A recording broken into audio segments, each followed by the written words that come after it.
1 Pierre chapitre 2, verset 5 et verset 9. Et vous-même, comme des pierres vivantes, édifiez-vous pour former une maison spirituelle, un saint sacerdoce, afin d'offrir des victimes spirituelles agréables à Dieu par Jésus-Christ. Verset 9. Vous, au contraire, vous êtes une race élue, un sacerdoce royal, une nation sainte, un peuple acquis, afin que vous annonciez les vertus de celui qui vous a appelé des ténèbres à son admirable lumière. Alléluia. Comment se constituer en offrande agréable au Seigneur? Le Seigneur, ce matin, dit que nous sommes des offrandes agréables. Alors, si tu n'es pas une offrande agréable au Seigneur, le Seigneur veut encore te parler sur comment se constituer en offrande agréable au Seigneur. Quand nous venons en Christ, nous devons tous être des sacrifices agréables à Dieu. Tu dois être un sacrifice qui plaît au Seigneur. Dans tout ce que tu fais, dans ta conduite, dans ton attitude, dans le service, dans les sacrifices que tu fais au Seigneur, tu dois être une offrande agréable à Dieu. Alors, comment se constituer en offrande agréable au Seigneur? Romains 12, verset 1, vient nous dire la même chose. Je vous exhorte donc, frères, par les compassions de Dieu, à offrir vos corps comme un sacrifice vivant, saint, agréable à Dieu, ce qui sera de votre part un culte raisonnable. Alléluia. L'apôtre Paul ici vient encore exhorter l'Église qui est à Rome de s'offrir à Christ comme un sacrifice vivant, de souffrir pour Christ. Paul exhorte que l'Église soit comme un sacrifice vivant, non seulement vivant, mais saint, non seulement saint, mais agréable à Dieu. Comment s'édifier en sacrifice agréable au Seigneur? Comment se constituer en sacrifice agréable à Dieu? Ce matin, le Seigneur nous interpelle. Pour être une offrande agréable à Dieu, premièrement, il faut fuir le péché et résister au mal. Deuxièmement, il faut vivre selon la volonté de Dieu. Il faut vivre dans la sagesse et dans la sobriété. Il faut vaquer à la prière, à la méditation de la parole de Dieu, au jeûne. Il faut avoir l'amour pour son prochain. Chercher d'abord l'intérêt de l'autre. Servir Dieu sans murmure. Dans l'hospitalité, dans les dons spirituels. Avoir la libéralité. Servir Dieu avec la quantité de foi qu'il nous donne. Ici, nous avons cité quelques points qui montrent que nous nous sommes érigés en sacrifice agréable à Dieu. Alors, si tu marches dans tous ces points, c'est que tu es en train de tendre vers la perfection. C'est que tu es en train de courir pour remporter le prix. Le vrai sacrifice qu'on peut donner au Seigneur doit nous emmener à la vie éternelle. Alléluia. Alors, la vraie question ici, c'est de savoir comment faire que ces choses puissent marcher dans nos vies. Comment faire que nous puissions obéir à toutes ces choses. C'est ça la question primordiale que nous devons nous poser ce matin. Nous avons dit que pour être une offrande agréable à Dieu, pour être un sacrifice, pour s'ériger en sacrifice qui plaît à Dieu, il faut fuir le péché et résister au mal. Il faut vivre selon la volonté de Dieu. Il faut vivre dans la sagesse, dans la sobriété et vaquer à la prière, ainsi de suite. Mais comment pratiquer ces choses? Comment fuir le péché? Comment résister à la tentation du monde? Cette question est très importante. Nous avons déjà parlé de ce point le dimanche dernier et même le dimanche d'avant. Le Seigneur continue à nous parler sur les mêmes points. Et le premier point ici, c'est notre conduite et la souffrance que nous devons endurer dans le ministère. Tu sauras que tu es un sacrifice agréable à Dieu, que si ta conduite est agréable devant les yeux du Seigneur, et si ta souffrance dans le ministère est une souffrance qui est due à ta foi. Nos vies sont une offrande agréable au Seigneur. Nous devons nous conduire comme tels, afin que le nom du Seigneur soit glorifié par notre témoignage. Mais comment nous ferons que le nom de Dieu soit glorifié par notre conduite? Lisons 1 Pierre chapitre 4, versets 1 à 3. Ainsi donc, Christ ayant souffert dans la chair, vous aussi, armez-vous de la même pensée, car celui qui a souffert dans la chair en a fini avec le péché. Ici, nous avons le premier point. Pour s'ériger en sacrifice agréable à Dieu, il faut s'armer de la même pensée que Christ.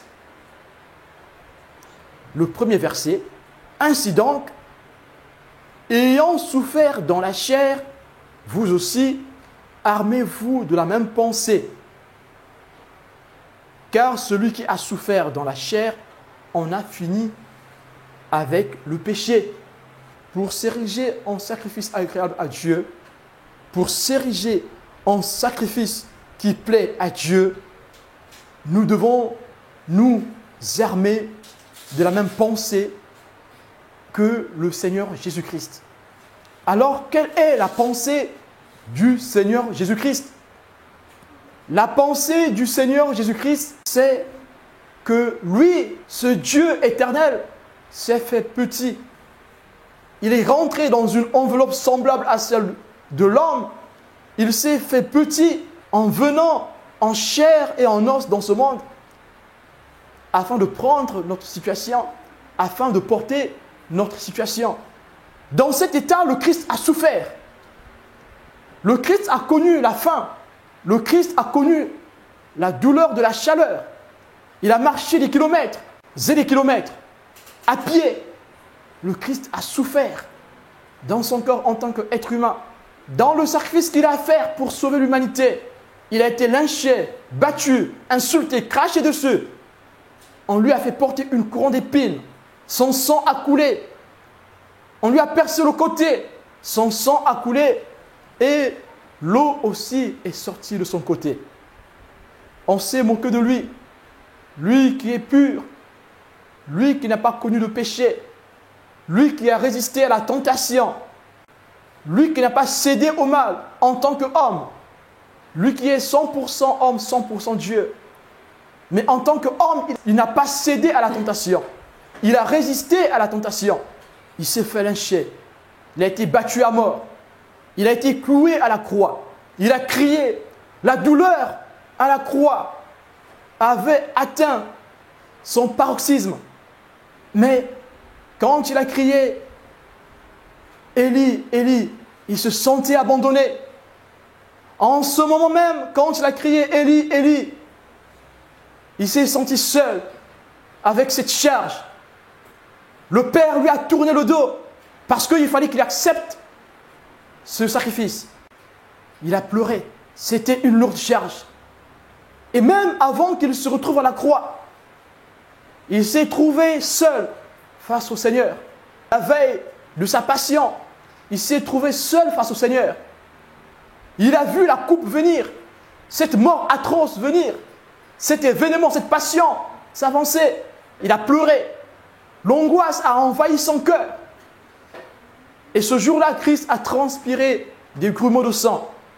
À la place de la sueur, le Christ a transpiré du sang. Ce phénomène est biologique et c'est un phénomène qui est très très très rare. Et Christ a vécu ce phénomène pour montrer que la charge qu'il devrait porter était très lourde, qu'aucune personne ne pouvait porter cette charge. Lui seul l'a accepté. Il s'est porté garant pour nous. Voilà la pensée du Christ. C'est ça la pensée du Christ. C'est de cette pensée que tu dois t'armer. Quand la parole de Dieu dit ici, vous devez aussi vous armer de la même pensée que Christ. Voilà la pensée du Christ. C'est ça la pensée du Christ. Alors, si tu veux t'ériger en sacrifice agréable à Dieu, il faut que tu t'armes de cette pensée. Nous venons de dépeindre la passion du Christ, la manière qu'il a été torturé, la manière qu'il a été lynché, la manière qu'il a été insulté. Nous venons de dépeindre la pensée du Christ. C'est ça la pensée du Christ. Et si tu as cette pensée, quand tu es envahi par le péché, quand tu es envahi par le venin, si tu as cette pensée en toi, si tu te remémores de cette pensée, alors l'amour de Dieu prendra vie en toi. L'amour de Dieu renaîtra en toi. Quand tu as commencé à perdre la foi, si tu appliques cette pensée, si tu repars au pied de Jésus et tu te remémores avec foi de cette pensée, le Seigneur, le Dieu Tout-Puissant, va te redonner la force pour lutter contre la tentation, pour lutter contre cette addiction qui t'empêche de devenir un sacrifice agréable à Dieu, qui t'empêche de t'ériger en sacrifice de bonne odeur. Nous avons ici le premier point. Car celui qui a souffert dans la chair en a fini avec le péché. Si tu t'armes de la pensée du Christ, tu vas accepter de souffrir comme Christ. Donc le vrai sacrifice que nous avons à rendre au Seigneur, c'est d'accepter de souffrir dans notre chair. Si tu refuses de souffrir dans la lutte que nous menons contre le monde, contre le péché, contre la chair, contre Satan, contre la tentation de Satan, si tu refuses de souffrir dans la chair, tu ne pourras être considéré comme un sacrifice agréable. Tu ne pourras être considéré comme une offrande agréable à Dieu. Arme-toi de la pensée du Christ. S'armer de la pensée du Christ, c'est se remémorer de sa mort, de sa souffrance, de sa passion et de l'appliquer dans ta vie. La souffrance que tu dois endurer pour s'ériger en sacrifice expiatoire, c'est d'accepter de porter ta croix comme Christ l'a fait. Le Seigneur Jésus-Christ a porté sa croix et ça a duré des heures jusqu'au mont Golgotha. En même temps, il a été battu.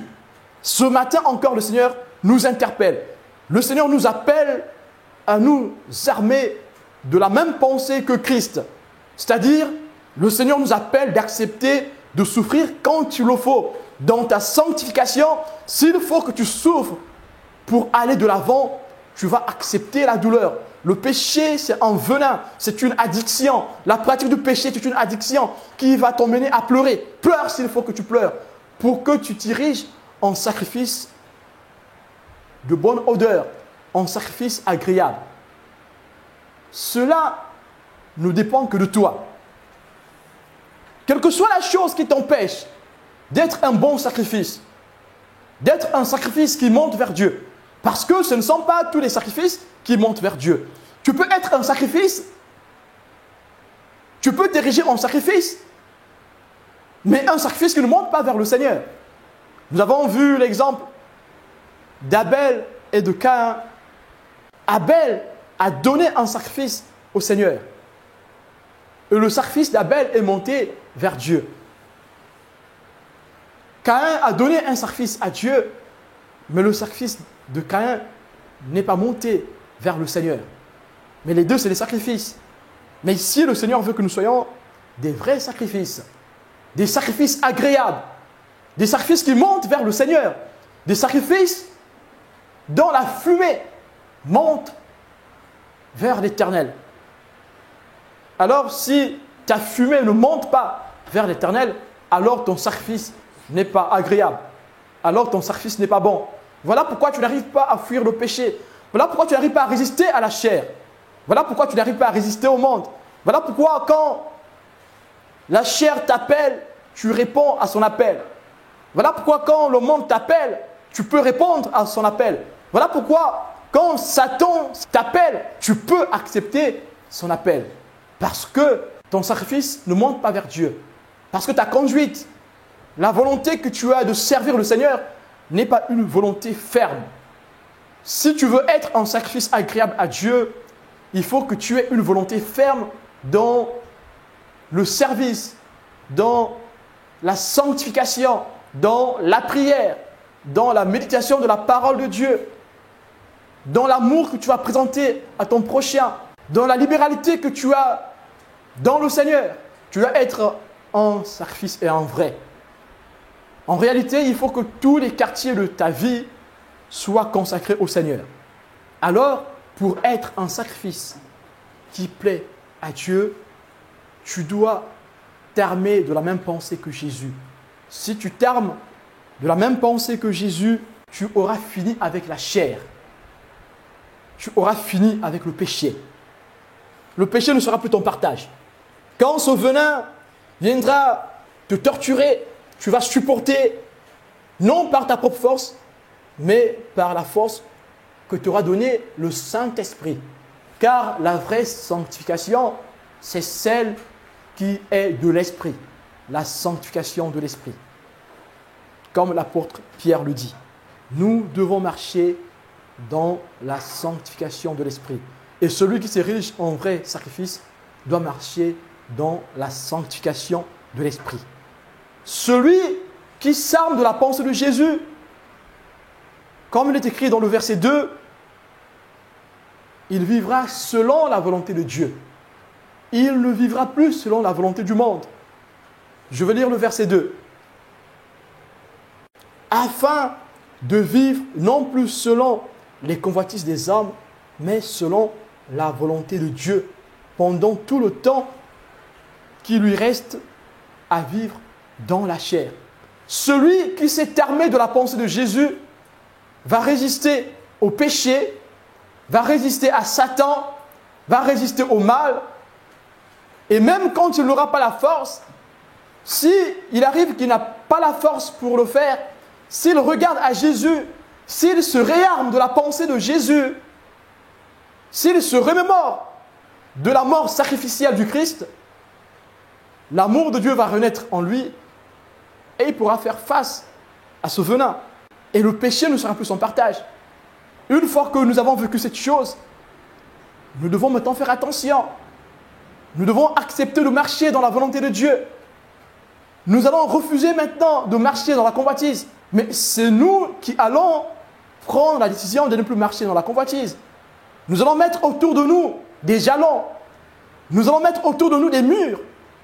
Nous pouvons prendre l'exemple du roi Manassé. Manassé a été rebelle au Seigneur. Dieu l'a envoyé en prison. Et en prison, en exil, il s'est souvenu du Seigneur. Quand le Seigneur s'est révélé à lui en prison, quand il s'est humilié dans la prison, le Seigneur l'a sorti des chaînes de la prison, l'a libéré des chaînes de la prison. Et quand il est revenu conquérir son royaume, qu'est-ce qu'il a fait en premier lieu? Il a d'abord construit autour de lui les murailles. Mais c'est quoi ces murailles que Manassé va construire autour de la ville? C'est quoi ces murailles? Ces murailles, c'est la protection qu'il va mettre tout autour de lui, afin que quand l'ennemi viendra l'attaquer, qu'il soit ferme, qu'il soit prêt à attaquer l'ennemi. Il est aux aguets. C'est ça, fuir le péché. C'est ça, se constituer en sacrifice expiatoire. Et Manassé, quand il met ses murailles, il se prépare pour la prochaine tentation, pour la prochaine bataille. Pour ne plus vivre selon la convoitise des hommes, il faut alors mettre tout autour de nous des murs pour prévenir la tentation. Les murs, c'est ce qu'on appelle la vigilance. Cette vigilance, c'est faire attention à tout ce qui peut nous faire tomber. Qu'est-ce qui me faisait tomber? Pour ne plus marcher dans la convoitise du monde, tu dois faire attention, être vigilant sur tout ce qui te tirait vers le bas. Qu'est-ce qui te tirait vers le bas? Aujourd'hui, tu regardes à Jésus, aujourd'hui tu as la pensée du Christ, le péché n'est plus ton partage parce que tu as déjà souffert dans la chair, tu as accepté de souffrir, alléluia, gloire à Dieu. Le péché n'est plus ton partage. Tu as accepté de souffrir en Christ et le Seigneur t'a délivré par son esprit. Le Seigneur t'a donné la force de résister au mal par le Saint-Esprit. Maintenant, il te faut d'être vigilant. Alors, il faut faire attention sur les choses qui te tiraient vers le bas. Quelles sont ces choses?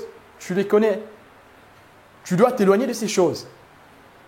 Quelles sont ces choses? Tu les connais. Quelles sont ces personnes? Tu les connais. Il faut s'éloigner de ces personnes. Peu importe ce qui te tire vers le bas, tu dois mettre des barrières, des garde-fous. Tu ne dois plus franchir ces barrières. Et c'est ce qui fera que la volonté de Dieu s'exerce en toi. Nous avons ici la protection de Dieu. Pourquoi? Parce que nous avons compris ce que nous devons faire. Parce que nous avons compris ce que nous devons faire, nous avons obéi à cette parole et nous l'avons appliquée dans notre vie. Et la volonté de Dieu vient s'appliquer.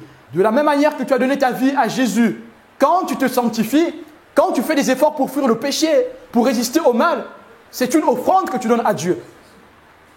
Et si cela est fait avec l'amour de Dieu, cette offrande montera au Seigneur. Et quand tu pries, quand tu adores le Seigneur, c'est aussi une offrande que tu fais au Seigneur. Quand tu pries, c'est une offrande. Ta prière va monter vers le Seigneur. Si tu le fais avec un cœur sincère, ta prière sera une louange des lèvres qui montera vers le Seigneur, qui sera une bénédiction pour le Seigneur. Tu seras en train de bénir le Seigneur. Alléluia. Tu seras en train de couvrir le Seigneur des richesses, des bénédictions. Alléluia. Tu seras en train de l'élever. Apprends à le faire. Si tu le fais chez toi, forcément tu le feras dans l'église. Tes offrandes des lèvres sont aussi en appui pour l'église. Quand tu pries à l'église, tu soutiens l'œuvre de Dieu, pas l'œuvre d'un homme. Ce n'est pas un homme que tu vas soutenir. Si tu élèves ta voix à l'église, quand tu pries à haute voix à l'église, c'est le Seigneur que tu es en train d'honorer. Tu es en train de participer à l'avancement de l'œuvre de Dieu. Parce que qui sait, peut-être quand tu pries, quelqu'un qui est à côté sera touché par cette prière et du coup sera reboosté par des prophéties qui sortiront de ta bouche sans que tu le saches. En faisant cela, tu seras aussi en train de t'ériger en sacrifice agréable à Dieu parce que tu contribues au bien-être spirituel de ton prochain. Tu seras en train aussi de partager l'amour. C'est ça, le partage fraternel, l'amour fraternel, la charité. Hébreux 13, versets 15 à 16. Par lui, offrons sans cesse à Dieu un sacrifice de louange. Un sacrifice de louange. C'est-à-dire le fruit de lèvres qui confessent son nom. Est-ce que tes lèvres produisent des fruits qui confessent le nom de Jésus? Le nom de ce Dieu qui a tout donné, qui a accepté de mourir pour te sauver. Est-ce que tes lèvres le font? Et pourtant, ça ne coûte rien du tout. Il faut juste ouvrir la bouche. Et surtout, il faut juste ouvrir le cœur. Les lèvres ici, ce n'est pas juste quelqu'un qui dit Alléluia, Alléluia, gloire à Dieu. Non, non. Il faut que c'est le cœur qui s'ouvre pour que les lèvres soient pures. Alléluia. Verset 16. Et n'oubliez pas la bienfaisance et la libéralité. Amen. Tu as donné ta vie à Jésus. Alléluia. Tu crains le Seigneur, tu as la foi, tu es vigilant, tu es sage, tu es sobre. Oui, tu fuis le péché, tu résistes à la tentation. Au jour de l'épreuve, tu es debout. Alléluia, nous bénissons le Seigneur. Tu es rempli de foi, tu es rempli d'amour. Tu mènes une vie constante de prière.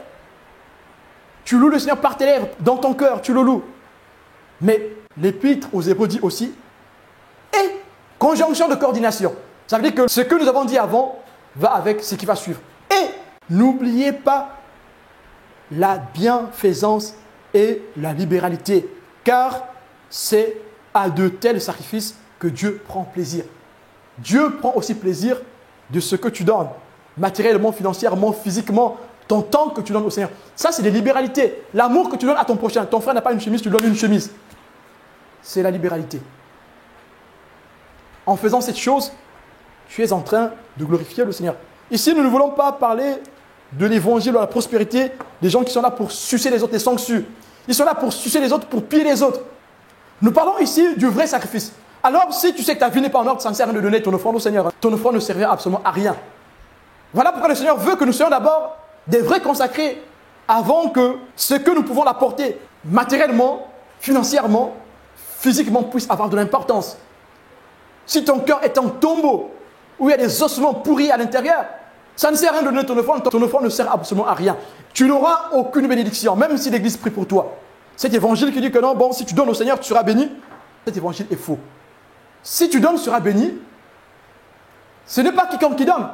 On donne à Dieu quand c'est le cœur qui donne. Donc, si tu emmènes 10 000 euros ici et que tu n'as pas donné ton cœur au Seigneur, tu n'as pas donné au Seigneur. Alléluia, tu as donné aux hommes. La véritable offrande que Dieu veut que tu donnes, c'est ton cœur. La véritable offrande que Dieu veut que tu donnes, c'est ta vie. Alors, une fois que ta vie est donnée au Seigneur, tout ce que tu donneras au Seigneur aura de la valeur. Parce que tu ne pourras pas donner au Seigneur quelque chose de minable. Si ton cœur aime le Seigneur, tout ce que tu donneras au Seigneur aura de la valeur. Ta vie a de la valeur, tu l'as donnée au Seigneur. Ta maison a de la valeur, tu as consacré la vie de ta maison au Seigneur. Et si ta vie est consacrée à Dieu, tout ce que tu donneras à Dieu aura de la valeur. Je prends un exemple. Tu as une voiture, tu utilises cette voiture pour accompagner les gens. Alléluia, tu es béni. Ça, c'est une offrande que tu donnes au Seigneur. Ça fait partie des libéralités. Alléluia. Parce que tu l'as fait dans l'amour de Dieu. Je prends un exemple. Tu habites à 10 000 km et tu marches. Et, gloire à Dieu, ici, il y a les bus. Hein. Alléluia. Je bénis le Seigneur pour la France. C'est un pays industriel, un pays développé. Mais en Afrique, il y a des quartiers où il n'y a pas de bus. Ou encore, tu n'as pas l'argent pour prendre le bus. Et tu fais 10 km à pied pour aller à l'église. C'est une offrande au Seigneur. Parce que tu l'as fait dans l'amour de Dieu. Ce n'est pas parce que tu vas aller voir un frère ou une soeur là-bas que tu l'as fait. Hein. Je parle dans le sens où tu l'as fait dans l'amour de Dieu. Tu seras béni parce que tu fais des licences pour le Seigneur. Alléluia. Tu dois arriver à l'église avant tout le monde pour installer le matériel. C'est une offrande que tu fais au Seigneur. 30 minutes de sommeil que tu donnes au Seigneur, c'est une offrande. Sache que le Seigneur n'oubliera pas ça. Bien sûr, si tu le fais avec le cœur guéri. La vraie offrande, c'est celle qui vient d'un cœur guéri. Si ton cœur n'est pas guéri, garde ton offrande. C'est ce que dit la parole de Dieu. Hein. Nous ne sommes pas en train d'extrapoler. La parole de Dieu est claire. Si tu as une offrande à faire et que tu as un contentieux avec ton frère, pose ton offrande. Ne donne pas ton offrande. Pose ton offrande, repars vers ce frère, réconcilie-toi. Si tu as une offrande à donner au Seigneur, tu as un problème avec toi-même, repars avec toi-même, réconcilie-toi avec le Père et prends ton offrande, va donner au Seigneur. Si tu aimes Dieu, tu le feras. Si tu n'aimes pas Dieu, tu diras, bon, moi, je ne veux pas donner au Seigneur, je vais rester comme ça là. J'irai à l'église, mais moi, ma vie ne changera pas. Tu ne donneras pas au Seigneur. Que tu donnes ou pas, ça sera la même chose. Celui qui n'a pas une vie donnée au Seigneur, une vie consacrée au Seigneur, qu'il le donne ou pas, il a fait la même chose. Mais le Seigneur veut que tu changes. Le Seigneur veut que nous changions. Et donc, nous devons donner nos vies afin que ce que nous voulons donner au Seigneur ait de la valeur. Que cela soit gardé dans le ciel. Les libéralités des enfants de Dieu sont comme un parfum de bonne odeur et un sacrifice devant Dieu. Une fumée qui monte vers l'Éternel. Philippiens 4, verset 18 dit « J'ai tout reçu et je suis dans l'abondance. J'ai été comblé de bien en recevant par Épaphrodite ce qui vient de vous comme un parfum de bonne odeur, un sacrifice que Dieu accepte et qui lui est agréable. » Parfois, les gens pensent aussi qu'ils donnent à Dieu seulement quand il vient donner à l'église. Non. Le bien que tu fais aussi à ton frère, à ton prochain, même à ton ennemi, c'est aussi une offrande à Dieu. Le bien que tu fais à un enfant de Dieu, c'est aussi une offrande à Dieu. Parce que les gens de la prospérité, les gens qui aiment recevoir les dîmes et les offrandes, ils ont développé une théorie que quand tu donnes au serviteur de Dieu, tu es en train d'offrir un sacrifice, l'Holocauste. C'est quoi l'Holocauste? C'est ce que tu donnes au serviteur de Dieu. C'est bien, alléluia. C'est bien que tu donnes au serviteur de Dieu. Mais si tu donnes aussi à un autre enfant de Dieu, c'est un holocauste. Si tu donnes quelque chose à un enfant de Dieu, c'est à Dieu que tu as donné. Même si cet enfant de Dieu n'est pas un pasteur, n'est pas évangéliste, n'est pas docteur. Quand tu donnes à un tout petit du Seigneur, tu es en train de donner à Dieu. Quand tu donnes à l'église, c'est à Dieu que tu donnes. Alors, si tu donnes à l'église, si tu donnes à un enfant de Dieu, tu ne vas pas compter. Tu ne vas pas compter puisque c'est à Dieu que tu as donné. Et tu ne dois pas t'attendre à un remerciement. Que maintenant, l'église commence à t'adorer, toi. Alléluia, il faut adorer tel frère, telle sœur. C'est cette sœur. Et les gens sont devenus... Il y a eu des homosexuels qui sont rentrés dans l'église. Ils ont donné, ils ont financé l'église. Et ils ont commencé à dire au pasteur, telle chose ne prêche pas, telle chose ne prêche pas. Et si le pasteur prêche sur telle chose-là, ils ont bloqué la dîme, ils ont bloqué les offrandes, ils ont tout bloqué. La fausseté. Si tu donnes à l'église, tu ne donnes pas pour qu'on te considère. Tu te trompes. Que tu donnes 1 million, 10 millions, si le Seigneur veut te parler d'une manière dure, il te parlera. Si tu ne marches pas dans la volonté de Dieu, le Seigneur te parlera comme il le faut pour sauver ton âme. Il n'y aura pas de lien entre ce que tu as donné et ce qu'on te dira, et ce que le Seigneur te dira. Que le Seigneur nous bénisse ce matin. Pour conclure, sachant que nous devons être des sanctifiés, des vrais consacrés pour le Seigneur. Parce que le jugement est certain. Parce que la seconde mort est certaine. Si nous ne sommes pas des vrais sacrifices, si nous ne nous faisons pas des consacrés réels, vrais, des consacrés agréables, des sacrifices agréables à Dieu, nous connaîtrons la seconde mort. Apocalypse 20, verset 6 dit « Heureux et saints ceux qui ont part à la première résurrection. » La seconde mort n'a point de pouvoir sur eux. Mais ils seront sacrificateurs de Dieu et de Christ. Et ils régneront avec lui pendant 1000 ans. Si tu es un sacrifice agréable à Dieu, si tu te constitues en offrande agréable à Dieu, alors tu ne connaîtras pas la seconde mort. Tu connaîtras la première résurrection. Alors tu seras sacrificateur même au ciel. Sur terre, tu es un sacrificateur. Au ciel, tu seras aussi un sacrificateur. Que Dieu nous bénisse ce matin. Alléluia.